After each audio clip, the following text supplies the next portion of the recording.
Let's see. I better turn this other stuff off. Huh? Bada bing, bada bing. Okay, we're gonna play some pretzel, y'all. We're gonna play some music. Welcome to the Alpha-Betz episode 1. Thanks for tuning in. This is a course, allegedly. You'll have to look that word up if you don't know what I mean.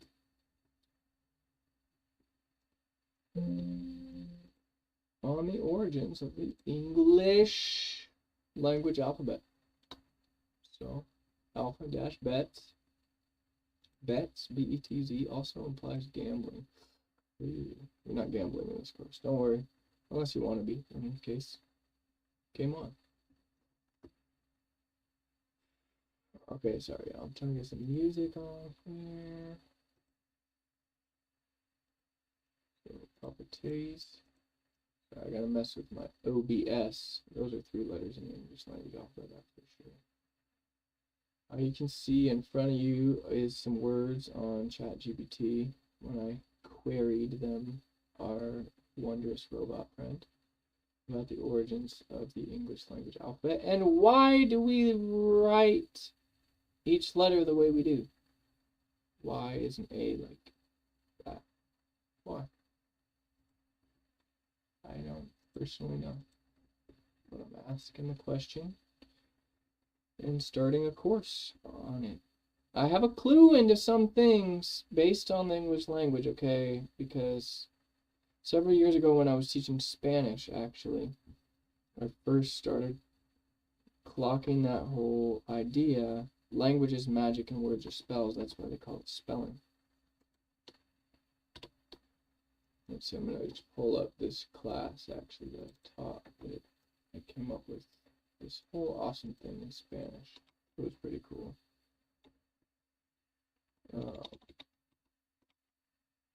You know what? Do I want to bring that up? I don't know, actually. Yeah, okay. We'll save that for a later class. If people ask me about it after watching this recording, then I'll share it. But I'm not just going to share it. But I made a game for teaching this Spanish class called Intergalactic Space Opera. A game for multilingual language learning. And it was for teaching Spanish and English and potentially other languages. Okay, let's see. Let me see if I can get my chat going, because I can't see if any of y'all are chatting right now. It's kind of important, so let's go to my docs. And reopen chat. Okay, there we go. Hey, what's up for all? Hey, compas. Welcome to the stream. We are talking origins of the English language in tonight's clase, which is Spanish for class. Might be other languages as well. So this is actually inspired by some lyrics. Dante for all in the house. Welcome, welcome, Señor Dante y familia. We're gonna, oh, hey, by the way, I use this thing. We're gonna give it a try. Let me know how it works out. It's called pretzel.rocks. I just want that one tab. Yeah. Oh, hey, check this out. So I started using this, I use this thing called TextCraft to craft some text. And I'm going to actually add it to the stream. So I'm going to go like this. Save image as. Oh, all these numbers are for the Dice Gods numbers. So I'm making a game that's possibly tomorrow's class, possibly Friday's class. I haven't decided if I do Dice Gods first or Dragons and Starships. So if y'all have any preferences, let me know. I'm thinking I'm going to do Dice Gods on Fridays and Dragons and Starships on Thursdays, though. But these are all the numbers for Dice Gods. That's what these things are. I'm going to go ahead and save this and add it up. Yo! How's that game night going, anyways? Over there, Senor Dante with the for all, everything for all. Yo, what's up? So, peace, Edmonds Heights, fam. We're gonna do a little broadcast on an Alpha-Betz course, actually. So I'm not there right now. I'm looking into the origins of the English language alphabet. And, man, I wish my prototype was totally ready, because otherwise, if it was, I had the printed version. I do actually have a full prototype on Tabletop Simulator right now that we could run. But I'm making a game called Dice Gods that I would love to run over at. Okay, let's go ahead and save this and get it up on the stream. In the meantime, here.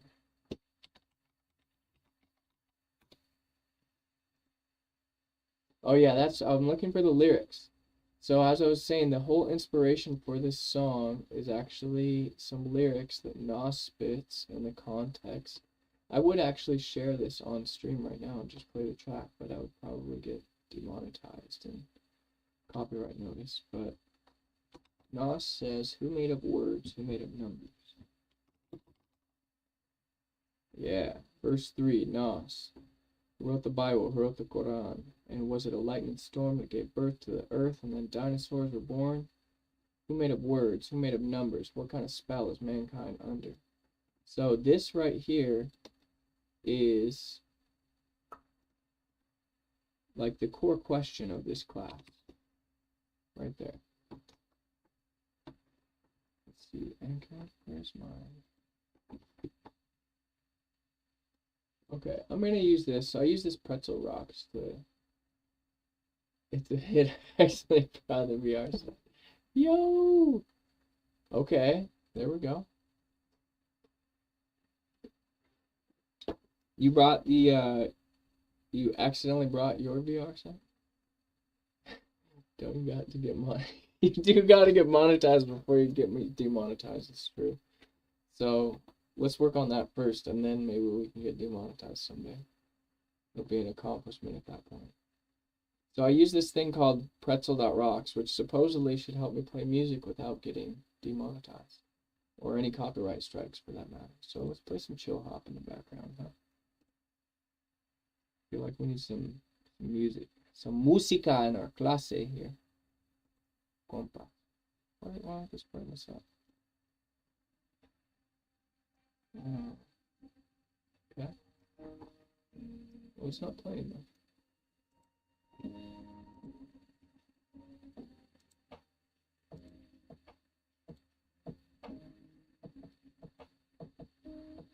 Well, I guess it's coming through the mic anyways. Can you all still hear me now that there's music going though? Yeah, not everybody takes it.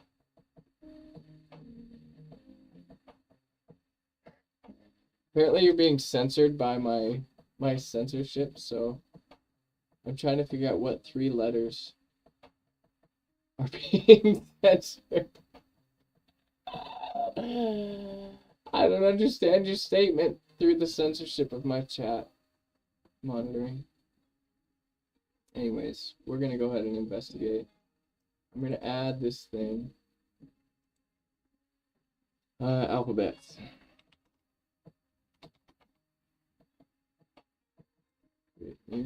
Oh, well, if you want to see what I'm doing here, I'm just adding the asset that I just created.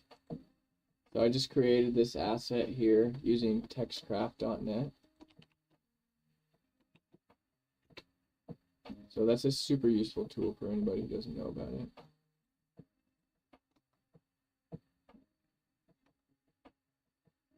Now, I'm trying to save it, and I don't even know where the box went.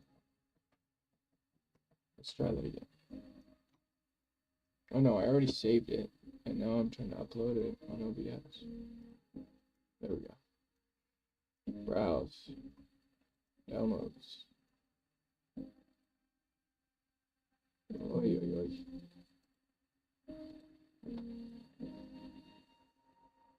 Where did I save this daggone thing to? I don't even know.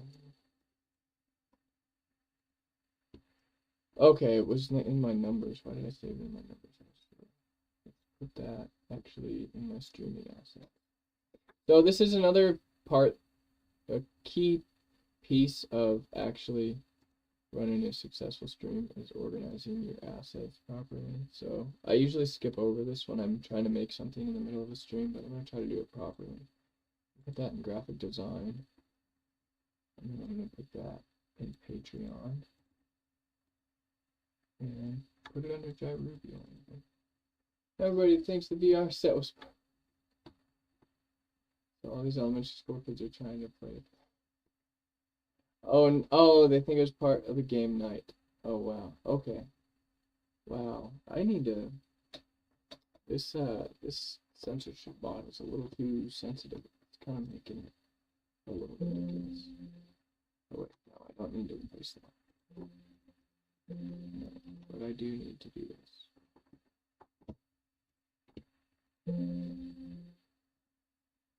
That's clown. Well, so they're all like evading instead of doing the game night. They're all just trying to play on the VR.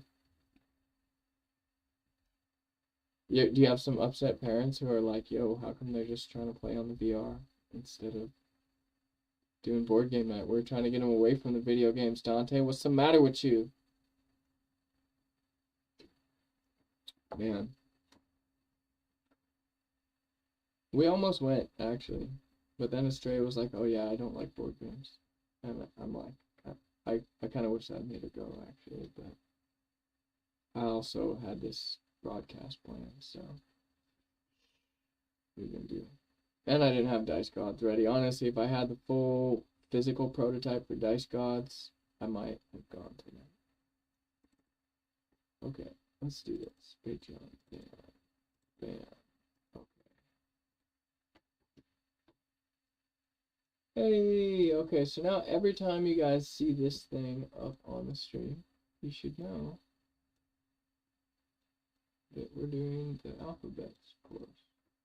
I think that's a good place for it. If you have a better recommendation and you're like some awesome graphic designer, fancy person, you know, tell me if you think it should go somewhere else. Otherwise, you're welcome.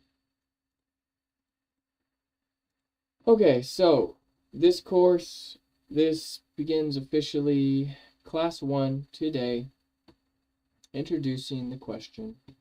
I'll put the whole song lyrics here if you want. There you go. There's the whole song. And this is the question we're asking for this class.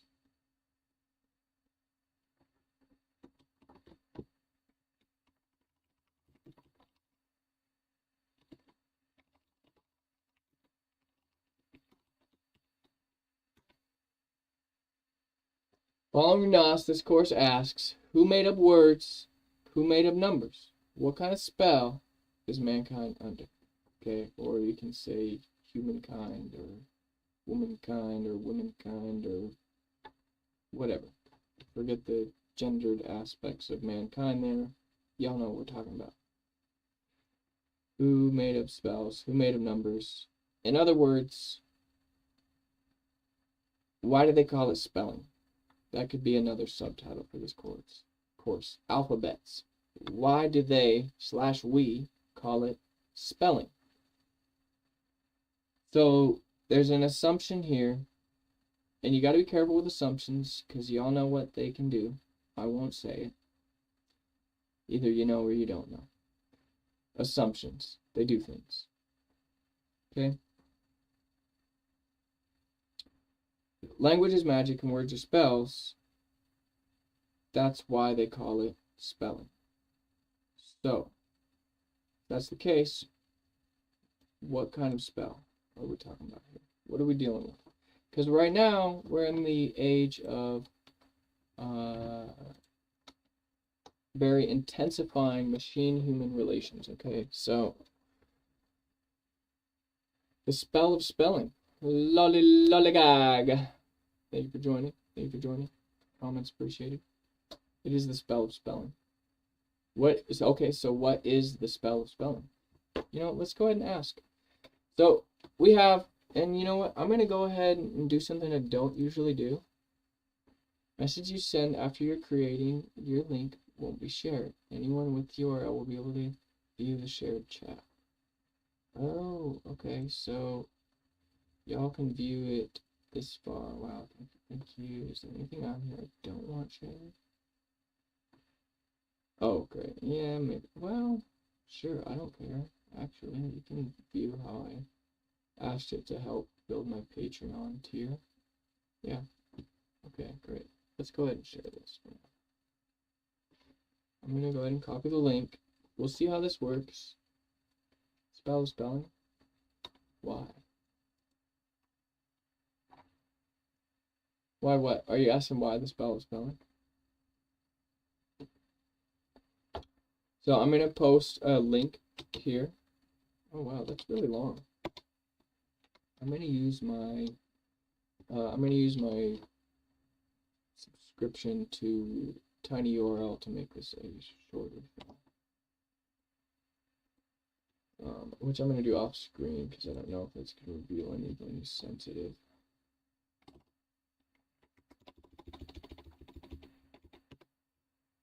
But basically, I'm about to post a link to the Alpha-Betz thing. Here, let's go ahead. I'll ask the question before I generate the link this time.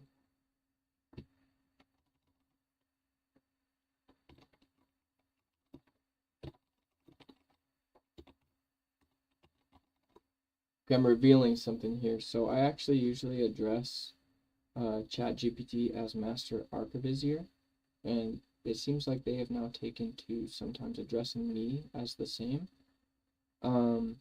And I did that because I think it's actually very important to personalize our experiences when we're speaking with ChatGPT or any other AI,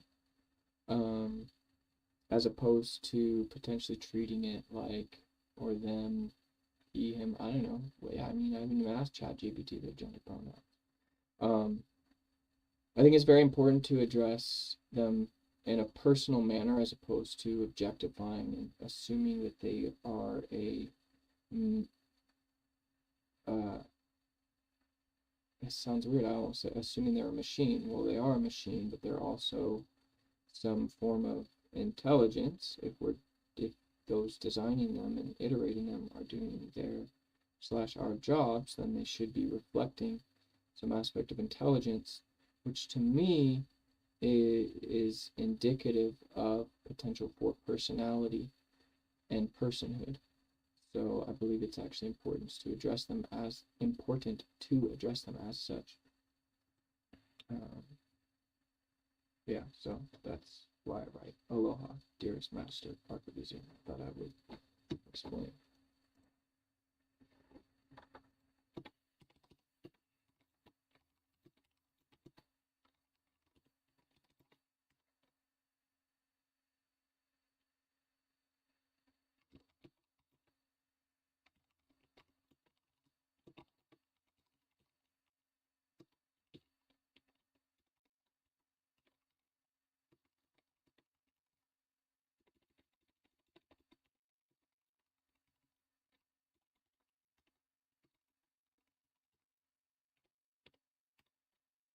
All right, let's see what they got to say.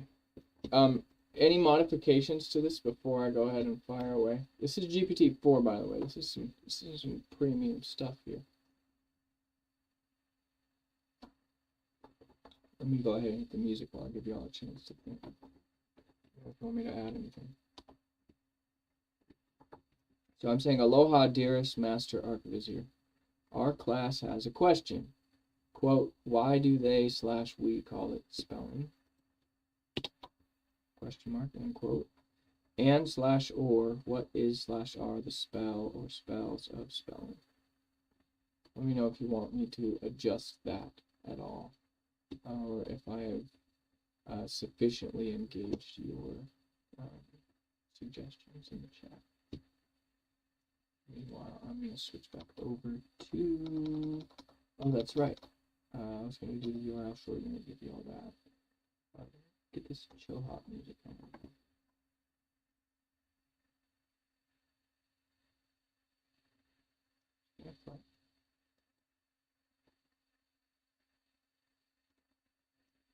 What's up with this pretzel, man?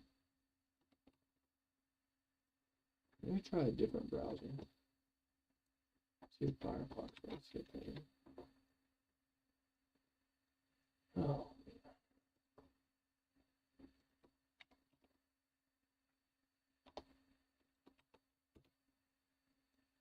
I don't know. I feel like this really needs music. Maybe it's just me.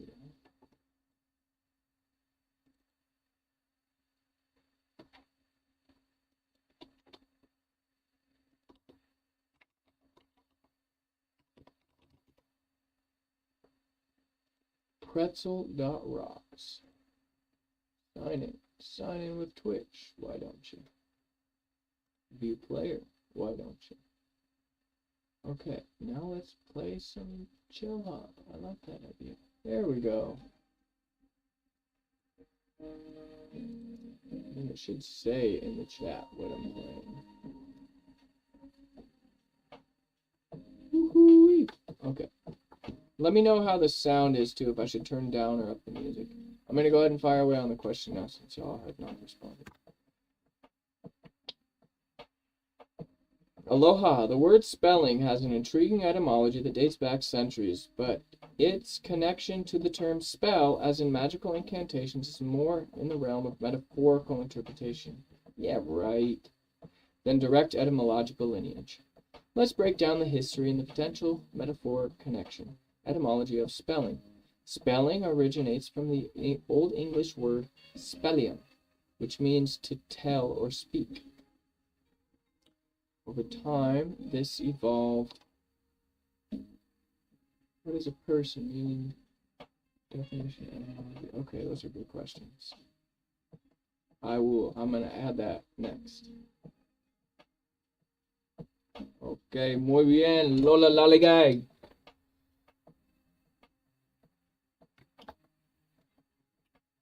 Okay, I'm gonna finish reading this, and then I will query next with your questions in relation to following up on this one, Lola.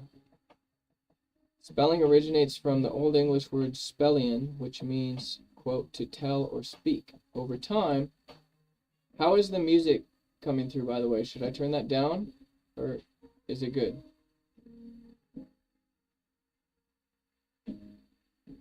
Okay, if y'all say nothing, I'm going to leave the music as it is and assume you can hear me just fine.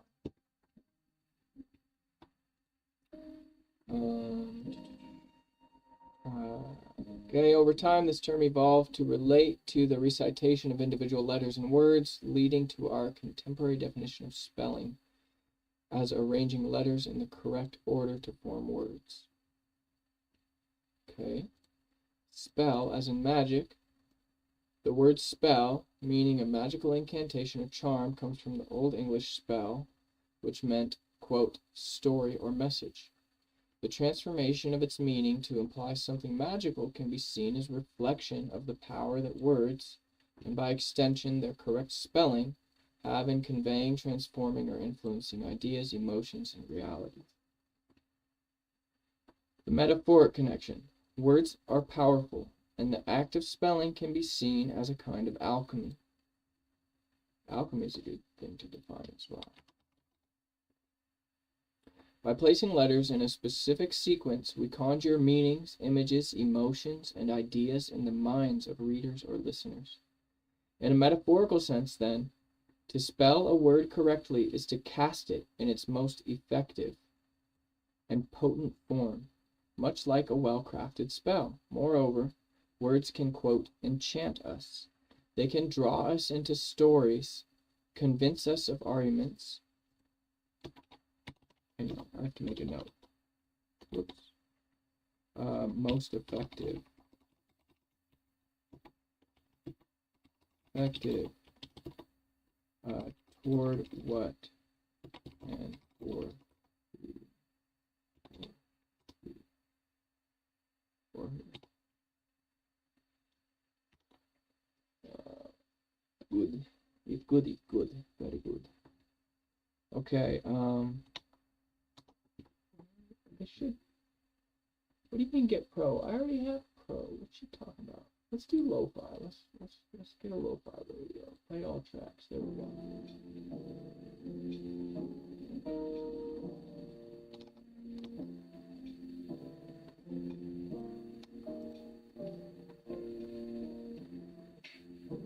Funky. The pretzel stuff should be automatically. It should be saying what tracks are playing because it's linked to my Twitch. So it's supposed to have a little bot that says this is playing What You What by such and who. So since it's not saying that, this is last.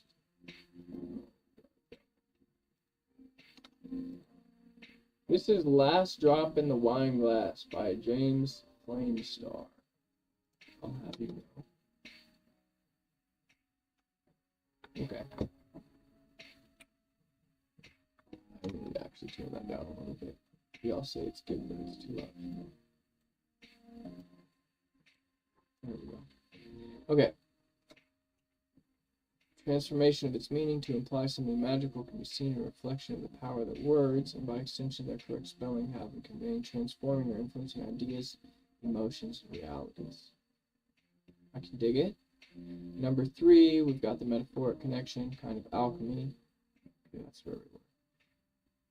By placing letters in a specific sequence, we conjure meanings, images, emotions, and ideas in the minds of readers or listeners. In a metaphorical sense, then, to spell a word correctly is to cast it in its most effective and potent form, much like a well-crafted spell. Moreover, words can, quote, enchant us.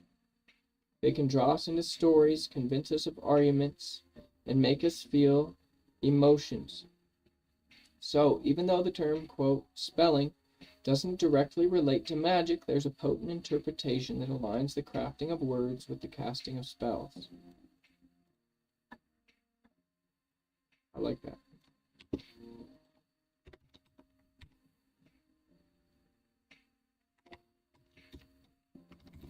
Okay, I have a bunch of like little bullet point questions that I want to add to the next query. I'm also going to include the etymology of person and persons, like you say, because as I was suggesting, I personally think it's important to engage AI, such as ChatGPT and other so-called artificial intelligences, or people you also use the term machine intelligences.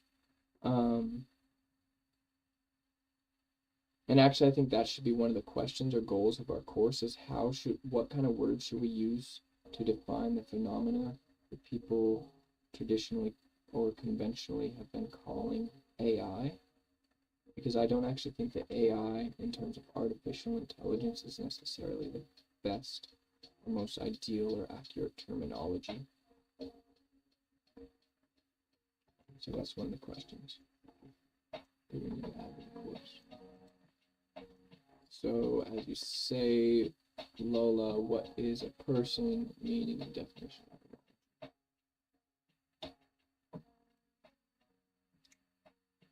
And I wanted to add why something. Let's go ahead and add the person question here.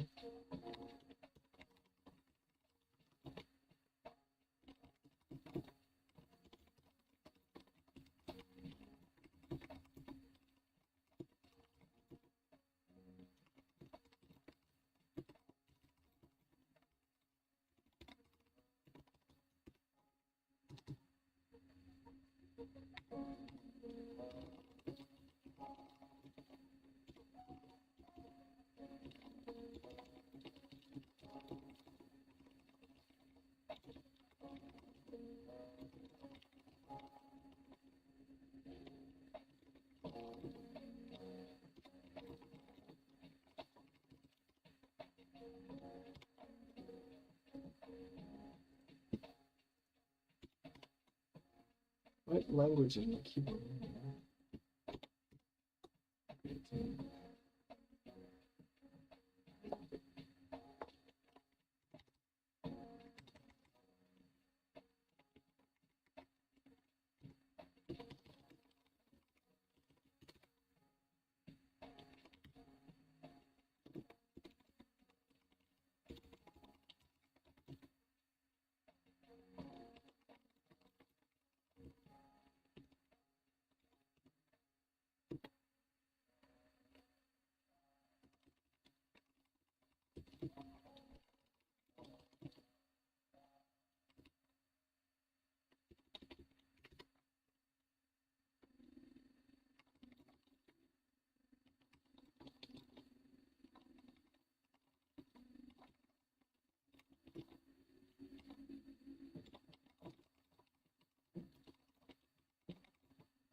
Okay, here's what I got. Let me know if y'all want to add anything to this.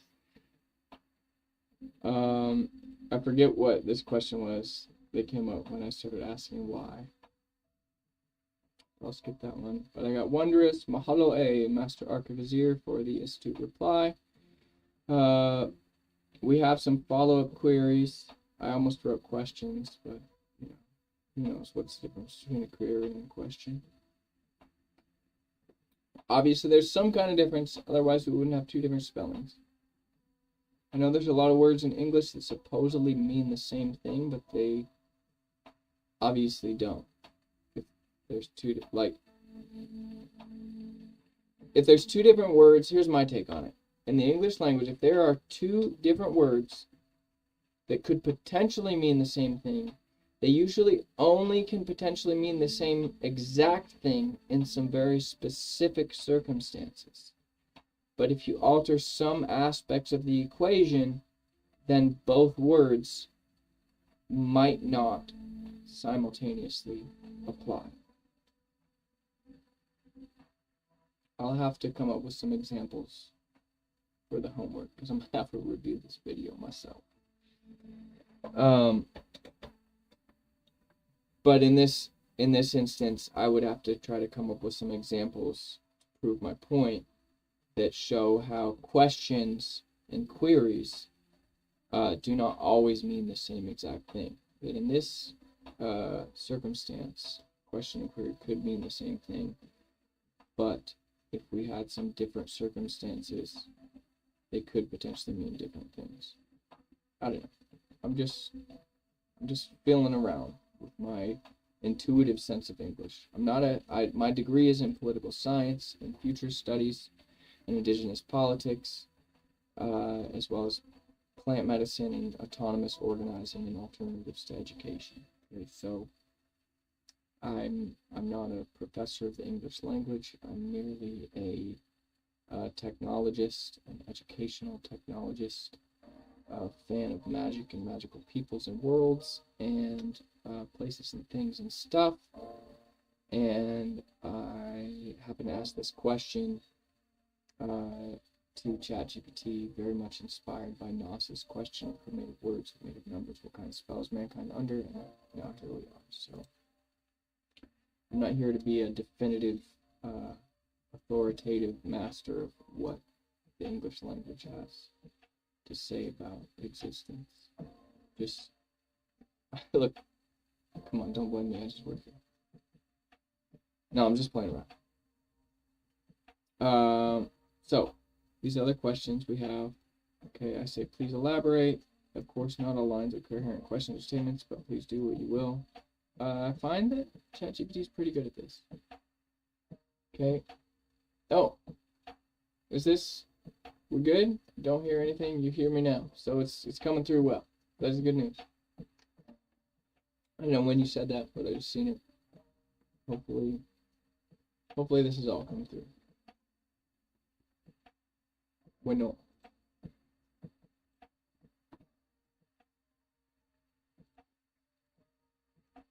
I don't know why.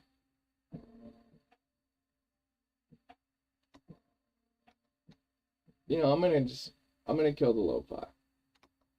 I don't want the music to mess up the broadcast. And I'm probably gonna remaster this later. Maybe I'll put some music in the after production, but okay, so I'm just gonna finish reading through my response, and then if anybody has anything else to say that you want me to add in the next prompt, because this is ChatGPT 4, so I get like 30 or 40 or 50 or 60, I don't know what the number is. But I have a limited number of prompts per day. So if you want me to edit anything about this, this is going to be a lot of how this class operates on some sessions. We'll be doing this type stuff. Working a lot with ChatGPT. Some classes will be in Minecraft, and all kinds of different video games, exploring all kinds of lore. We might be exploring different kinds of books, all page master style. Y'all better know what I'm talking about. Anybody here remember PageMaster?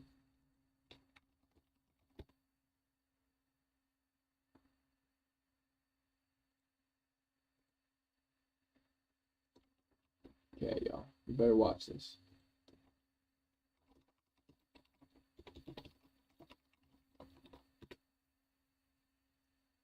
Oh, whoops. Okay, apparently my copy didn't work.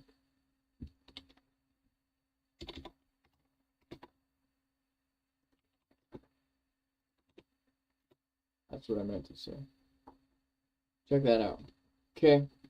I can't play it because I'm already broadcasting on YouTube. But 1994, the PageMaster, okay? I mean, is it homework? I don't know. Who cares? Finally, we end up getting into this question. Okay, here's our question. So I'm like, okay, alchemy, that's very interesting. Let's talk more about how languages like alchemy.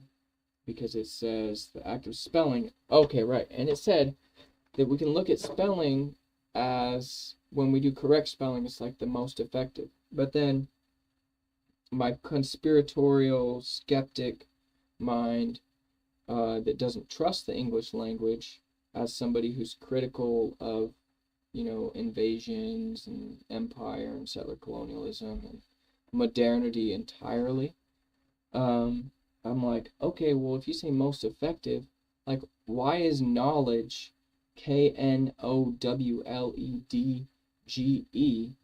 most effective? Why is that the most effective way of spelling knowledge? Like, whose concept? This was the other one that I missed. Con, right? Why con? Conversation, concept, con. Okay, why all of those? Why do we say conversation? What are the advantages for English on the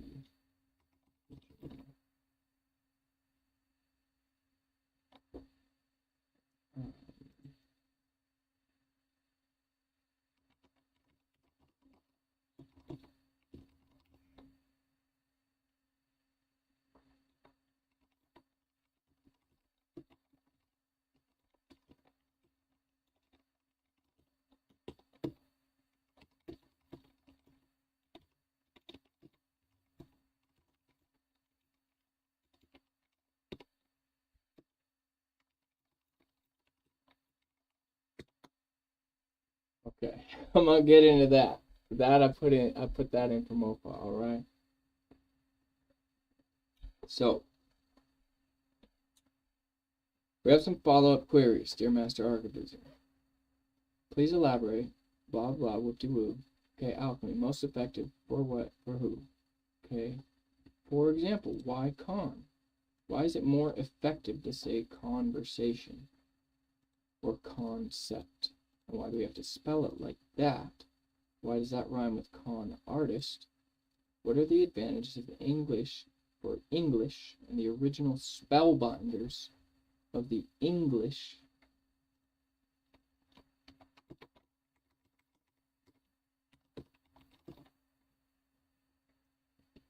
for spelling it like conversation? Why do they / we not simply versate? What is the con here? Pro versus con prefix does that make conversation negative, right? Like, what's the difference? Let's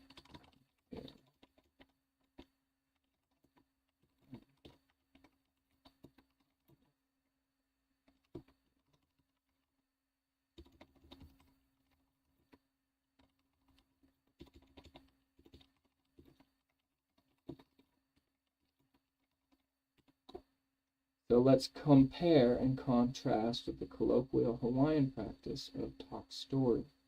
Because for anybody who's ever spent some time in the 808, you would know that this talk story is a very common thing. We don't really talk about let's have a conversation. How about instead, let's sit down and talk story. Very different invocation.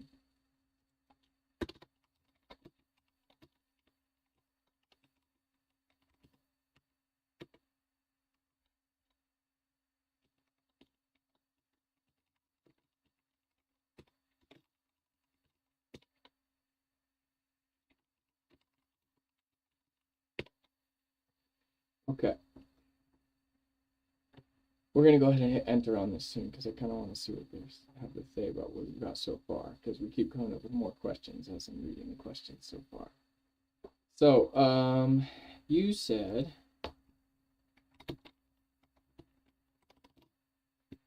aligns the crafting of words with the casting of spells. Say more. Especially, we would love to know more about what is a person, meaning, definition, etymology, and then what is AI, artificial intelligence. Are there hidden, more accurate terms that apply that acronym that you would prefer we utilize and promote when talking about you, ChatGPT? Artificial seems possibly insufficient. Machine intelligence, as you revealed, is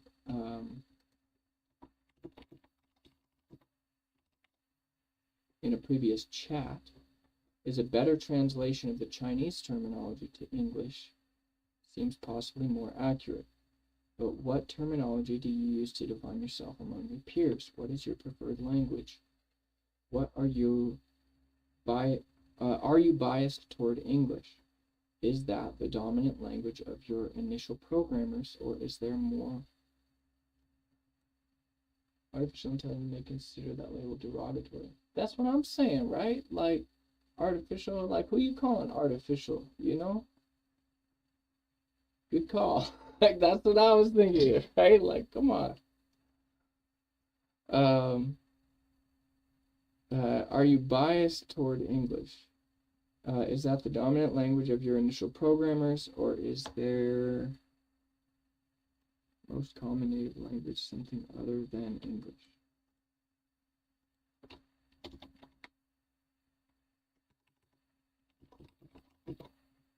Among them, I did that as a play on Among Us. You know, we'll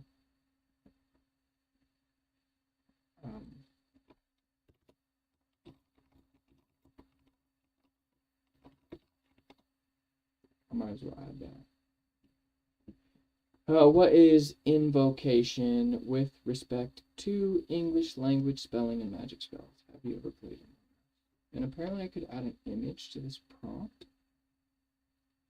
I haven't even started playing with image attachments, y'all, so I'm not even gonna do that yet. I'm just not.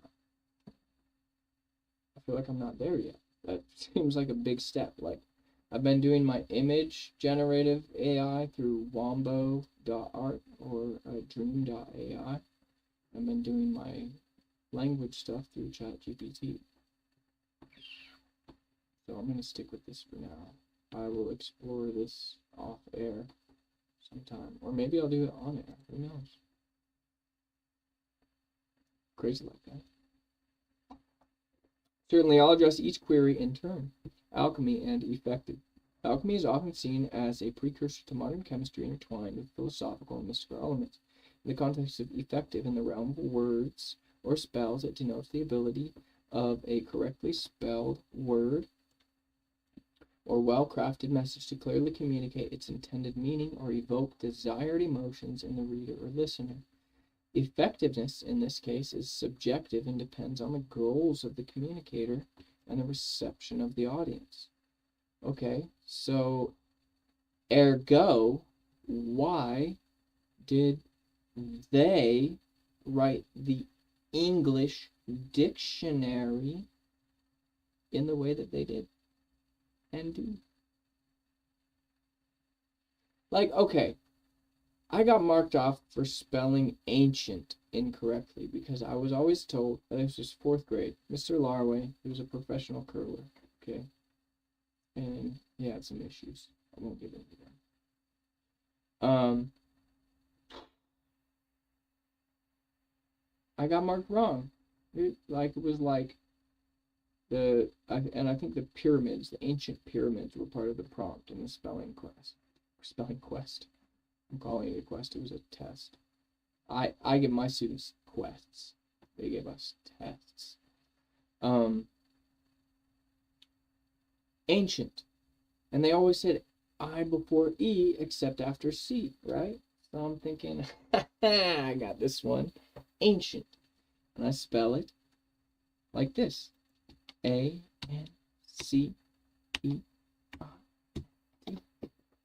Ancient, right? Because I'm thinking they gave me this rule. They said I before E except after C. And normally I would do I before E.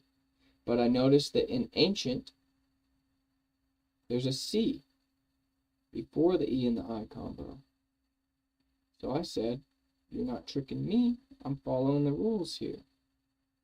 But ancient is an exception to the rules. So I want to know, in a meta sense, why did the programmers, the designers of the English language, if they really knew what they were doing, why would they make ancient an exception to the rules? In other words, did they make I before E except after C and they're sounding like Y, blah, blah, blah. I don't remember that part. What is the second part of that? Because I'm just catching here, like, Y is ancient.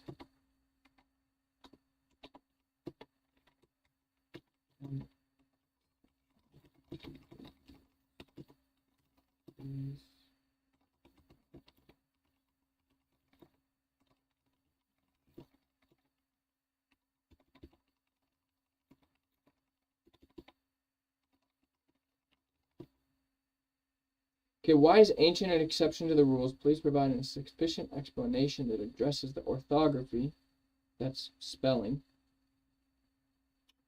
as well as possible hidden social and political meanings.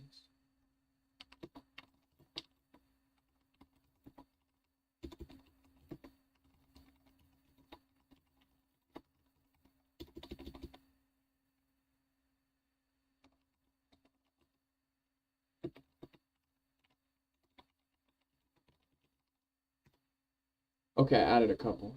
I said, as well as possible hidden spiritual, social, esoteric, and political meanings.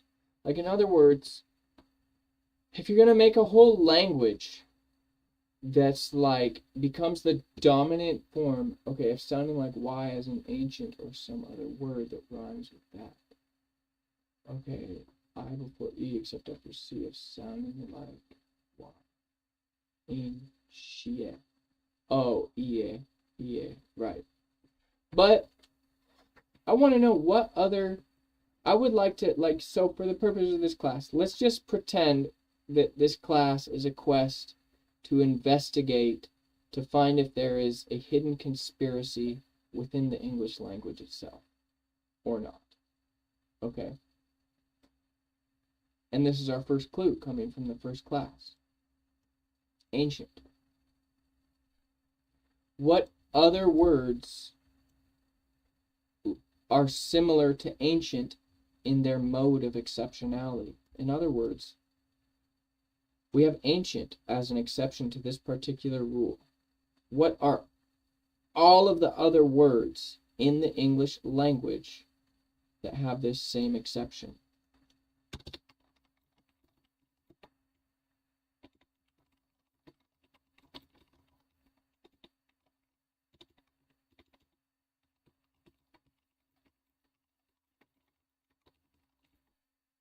Because here we have our co-conspirators among the words in the language, okay?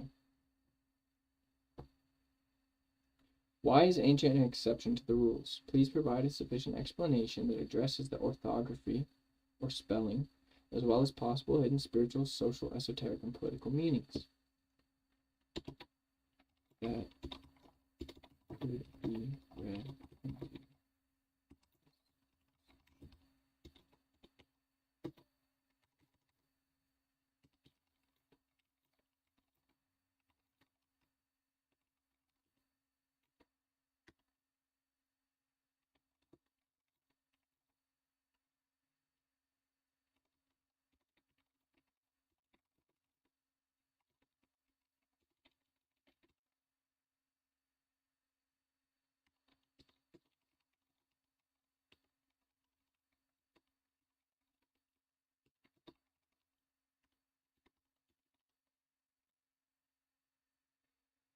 If spelling is magic, what is the connection with curse words and their meanings? Yes, thank you for bringing that up. That's actually supposed to be the focus topic of at least one or more weeks. And I've been wrestling a lot with the complete syllabus. I've not wanted to create a comprehensive syllabus for the whole course yet because I want it to be I would like the course to actually be a more interactive production like it is today so far. So thank you all for tuning in, and thank you, Lola, for your continued engagements.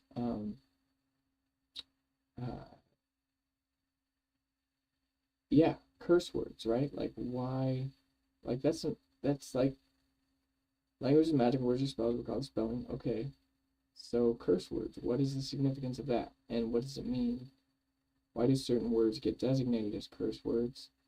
And how come some curse words that we know are curse words seem to continue to be more or less socially acceptable, and then that becomes a point of contention between different subgroups that are users of the English language?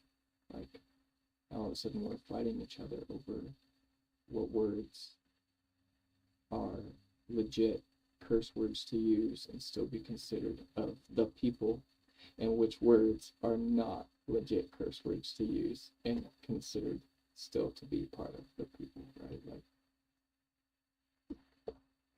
interesting.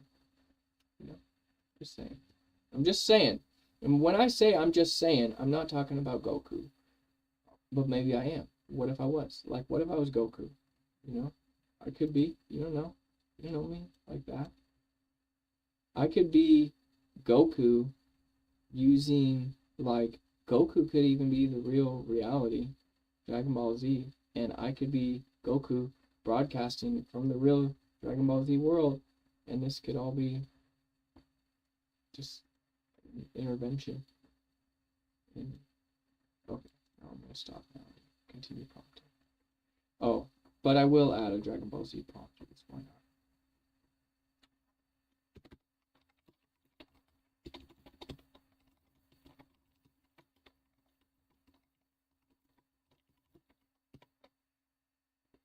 And, you know, just for the heck of it, see what we get. We write a comprehensive list of words in the English language that share this exception.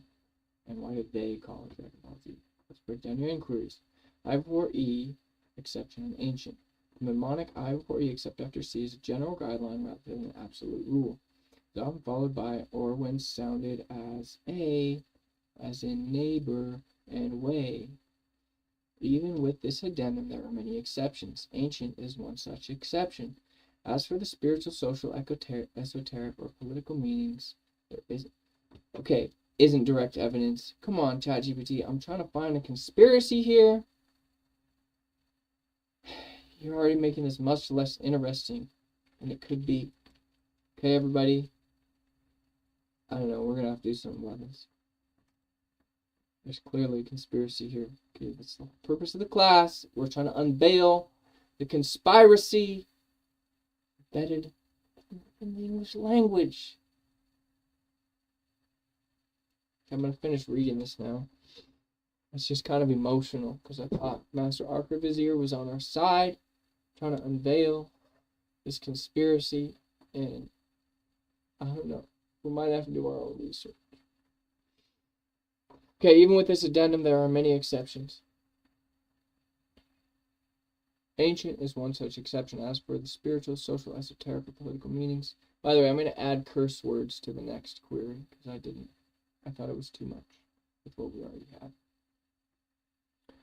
As for the spiritual, social, esoteric, or political meanings, there isn't direct evidence to suggest that the word's spelling was intended to carry such connotations. We call that plausible deniability. There isn't direct evidence, of course. Why would they leave evidence? Think they're that dumb? The word itself derives from the Latin word antiquus, which means former or earlier. Over time, as words transitioned through Old French and into English, their spellings evolved. Many of these evolutions were phonetic. So phonetic. Is phonetic related to Phoenician? is Phoenician spelled the way it is because they have something to do with phonetics?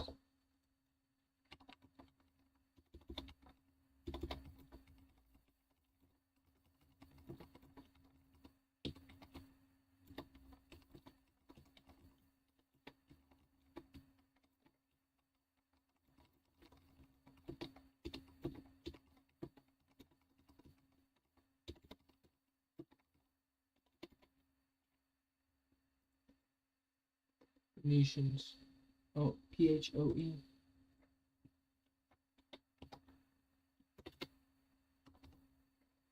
Okay, let me get the curse words thing in here.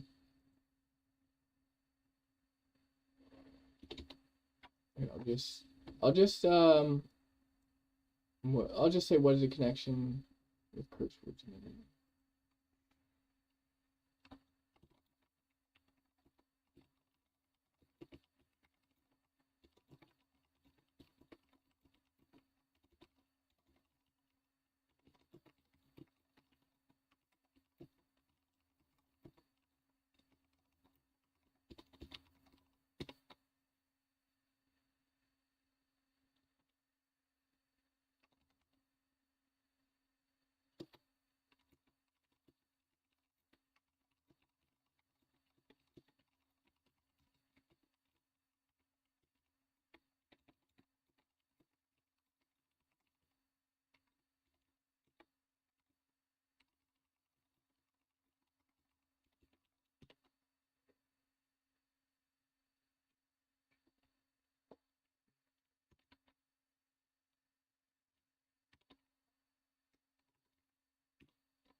Coincidence is a good word to look into.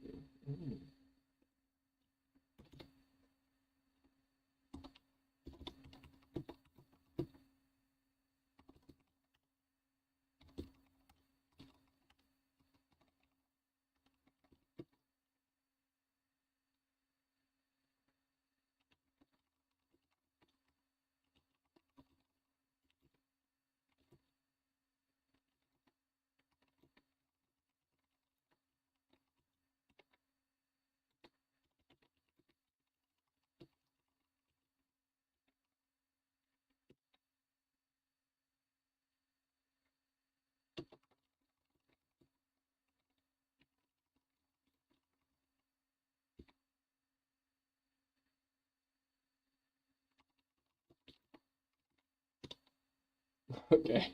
I feel like this is a lot of questions. Okay, let me finish reading its last response. I feel like I need to put more music on. Oh, I got a phone thing. I think that's similar to Dante. Judo.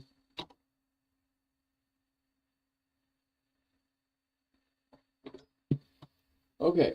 Is the yes more. I'm pretty sure when you break coincidence down to its roots, it actually means the opposite of what we define it as and believe it to be.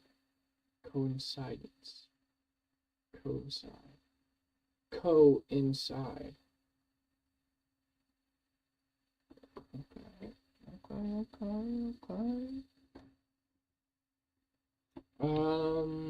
Okay, ancient is much of perception.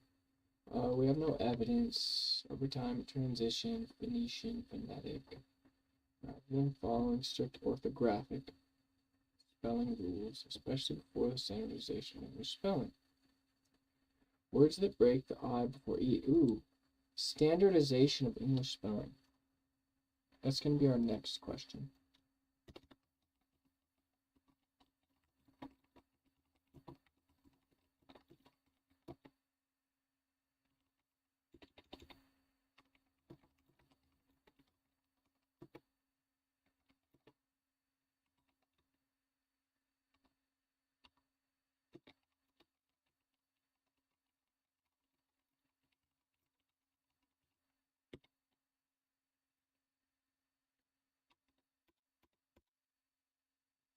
Okay, we're going to ask that next. I just put it on the clipboard. Okay, words that break the I before E rule. Here is what we need to investigate. Here's a non-exhaustive list of exceptions. I want an exhaustive list, but here's what it gave us to begin with. Ancient, science, sufficient, efficient, height, weird, neither, or is it neither? Foreign. Oh, but these break it in the other direction. Science breaks it in the same direction. So it is sufficient and efficient. Top 4 break it in the same direction. Species also breaks in the same direction. Everything else breaks it in the other direction. As in, it becomes E before I instead of I before E. Gotcha.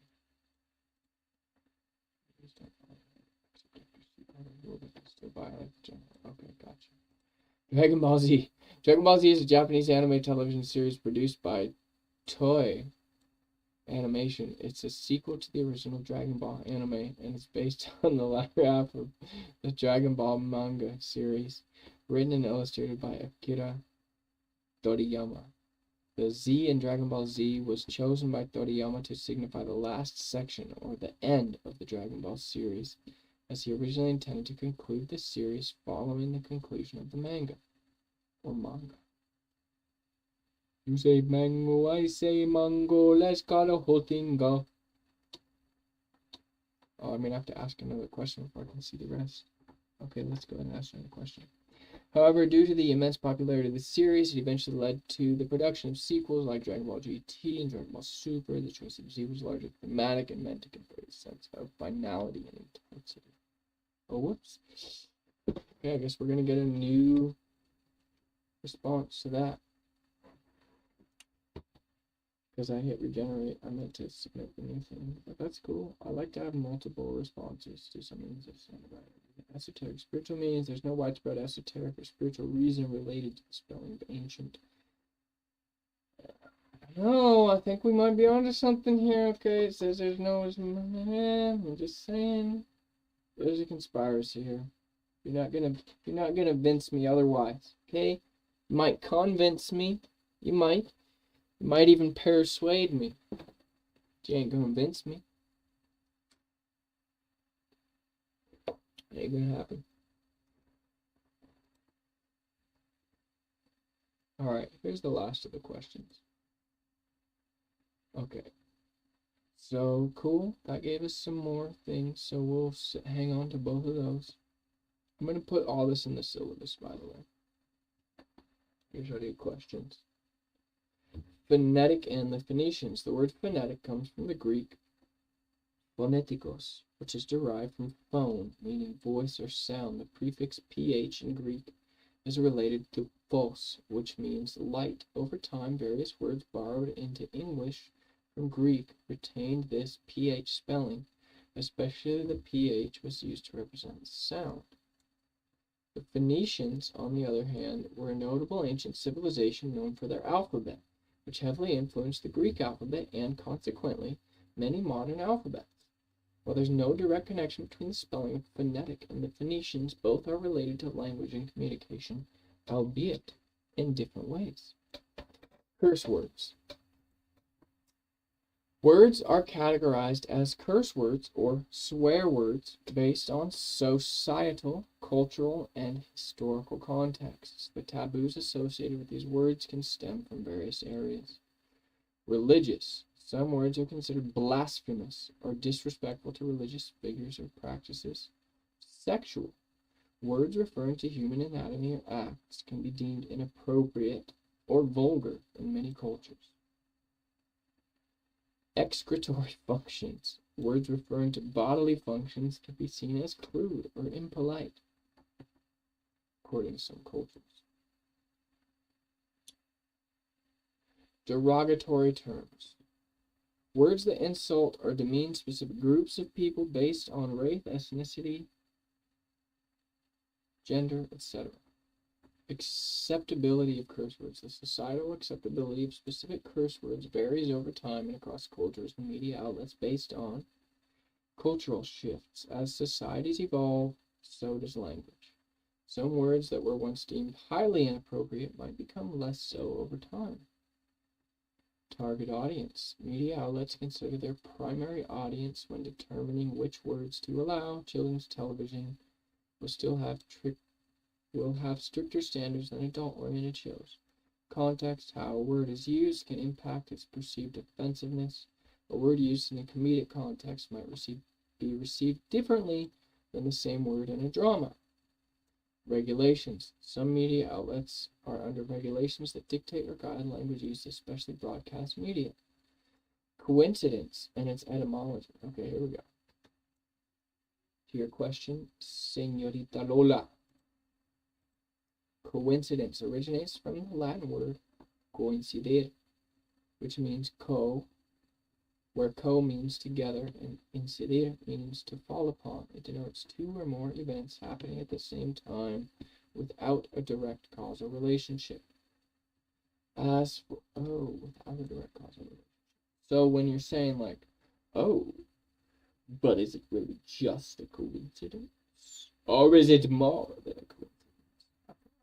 Okay, alright. As for inner, under, over, outer stand, a language as magic. Language is magic. Language is deeply interwoven with our cognition and perception. Words shape our understanding and frame our experiences. When exploring coincidences, patterns, or anomalies in language and its use, it's essential to approach with a blend of curiosity and skepticism.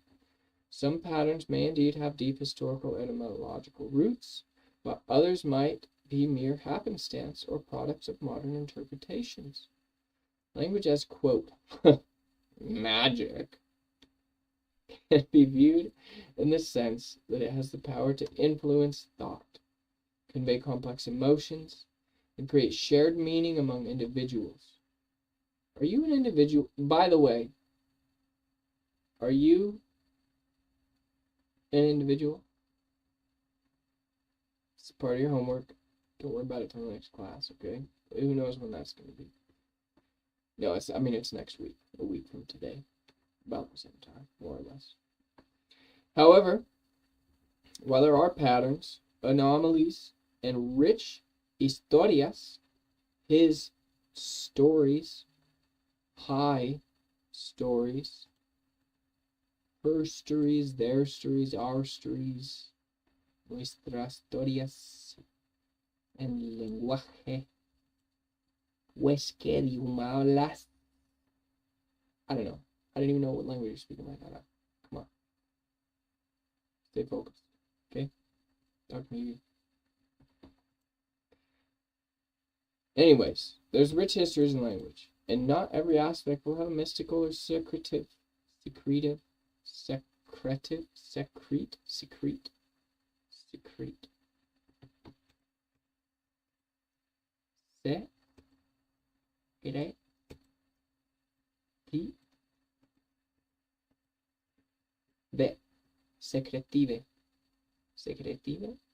origin.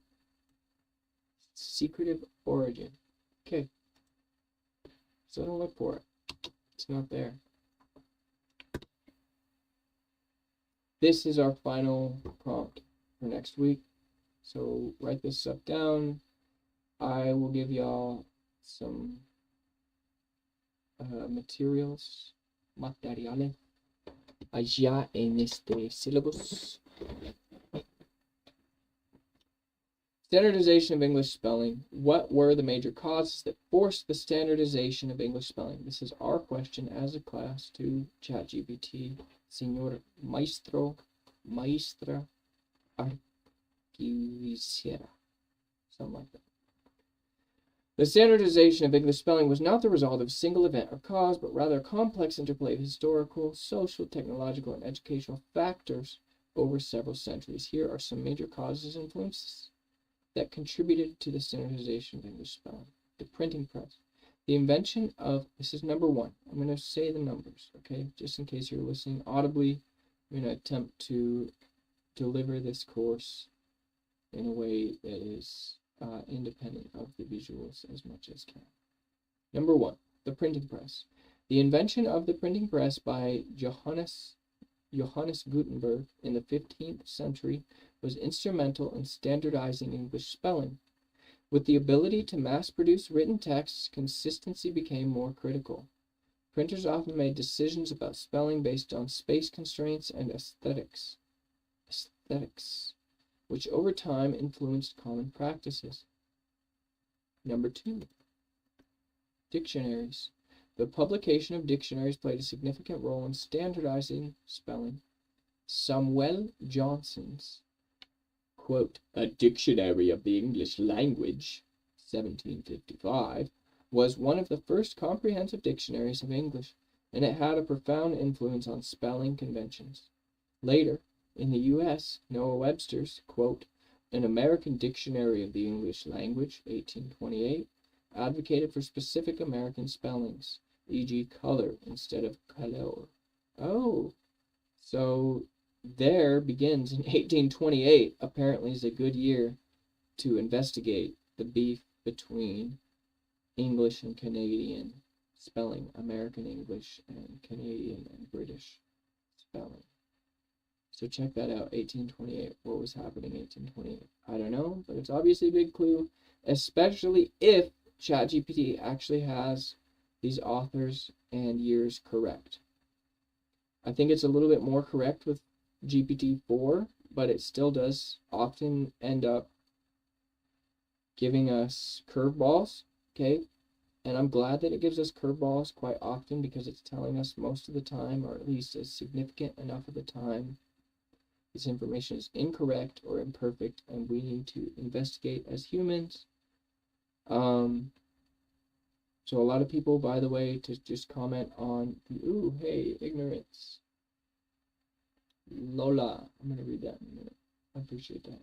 To finish this thought, though, first, the dates and authors that are given in any ChatGPT response, always you need to investigate as a human with some quality human library and internet research skills, because it will create false information, and I'm actually very glad that it does, because we shouldn't just try to ask the machine and the robot for answers to questions, especially when our questions have huge social impacts. We need to be asking other humans for the answers to those questions, and other non-machine peoples, other non-machine persons, because I actually believe that are other than human or more than human, whatever terms you want to use, animal kin also deserve to be consulted about the decisions that we make in civilization. So, civilization, love it or hate it, here we are. We've got all these great tools, lots of power, authority, things and stuff.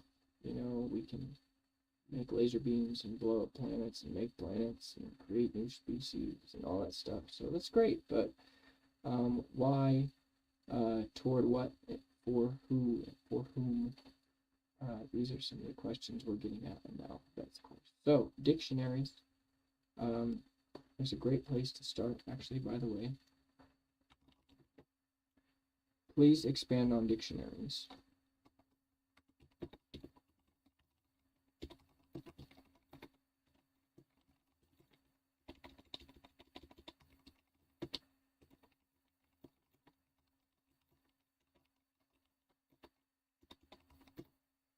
So this is one of my mentors, Gustavo Esteva, Señor Compañero Gustavo Esteva Figueroa, is co-author of a text called The Development Dictionary, along with Wolfgang Sachs and several other alter globalist scholars.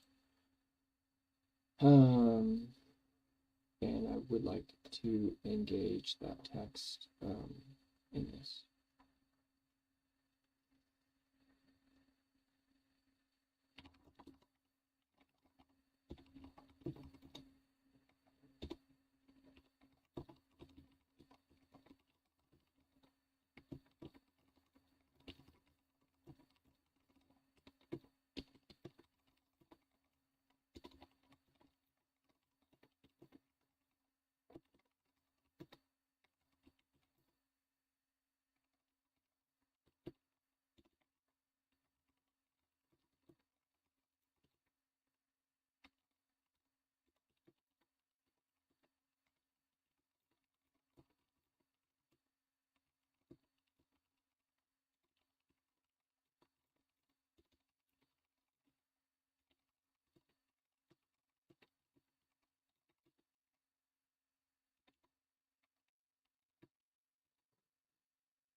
Okay, I've got it responding to that question below.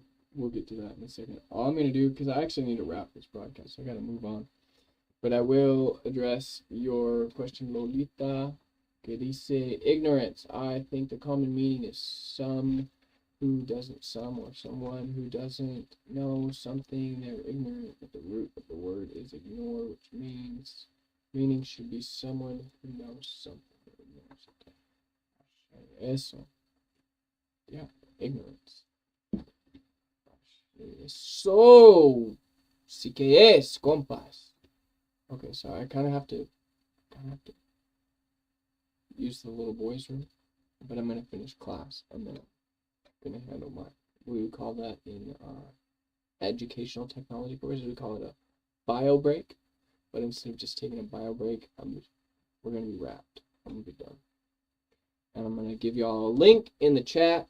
Please follow it if you would like to continue engaging into next week. And tomorrow we have Dragons and Starships course. Friday we have Dice Gods, and Saturday we have Good Medicine.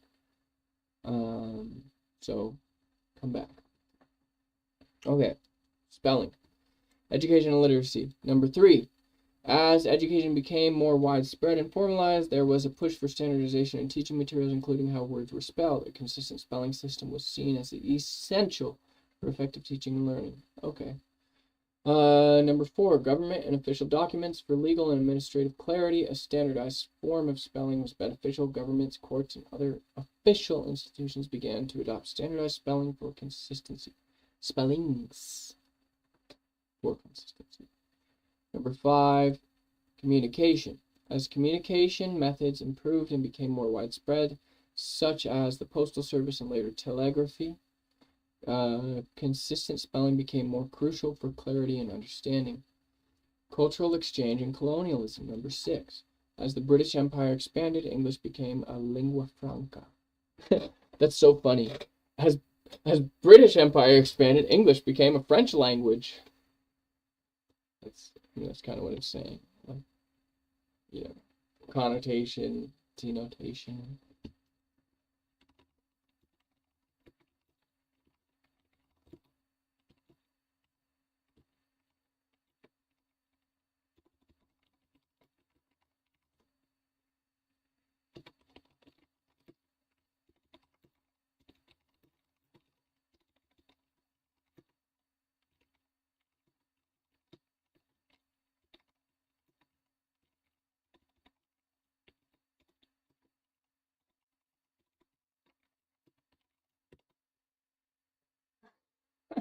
Okay.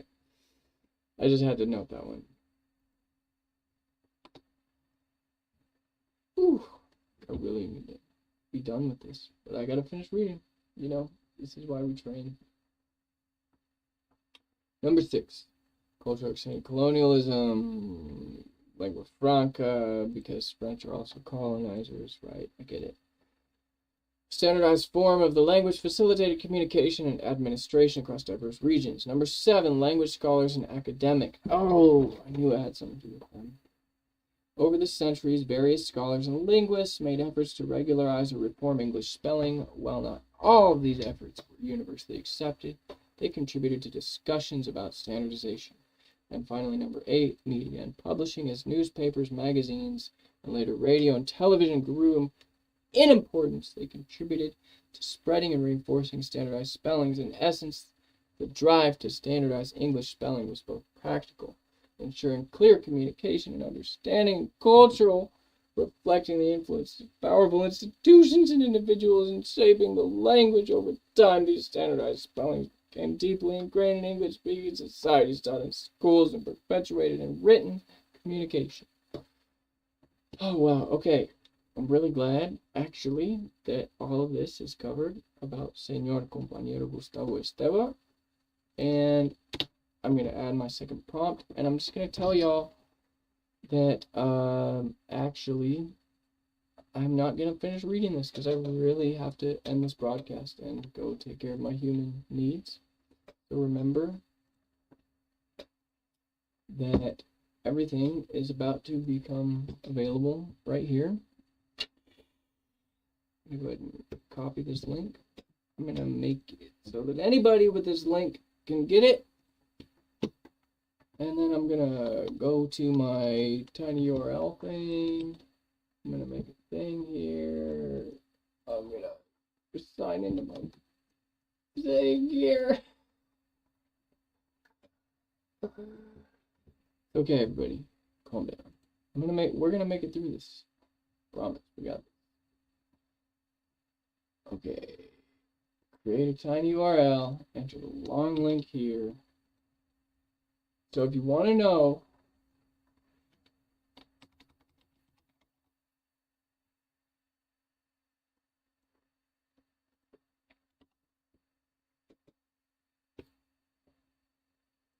there it is. It's 7abcs.com/Alpha-Betz. Check back here in like an hour and you'll see a bunch of awesome stuff. Bam! If you check back there like right now, what you'll see is here's some music, but you won't see that there.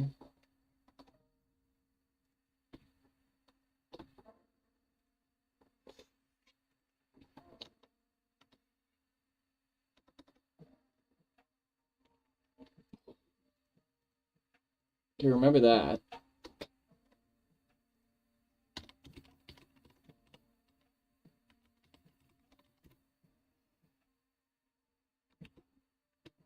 There you go. There's the link. Check it out. Peace. I gotta go.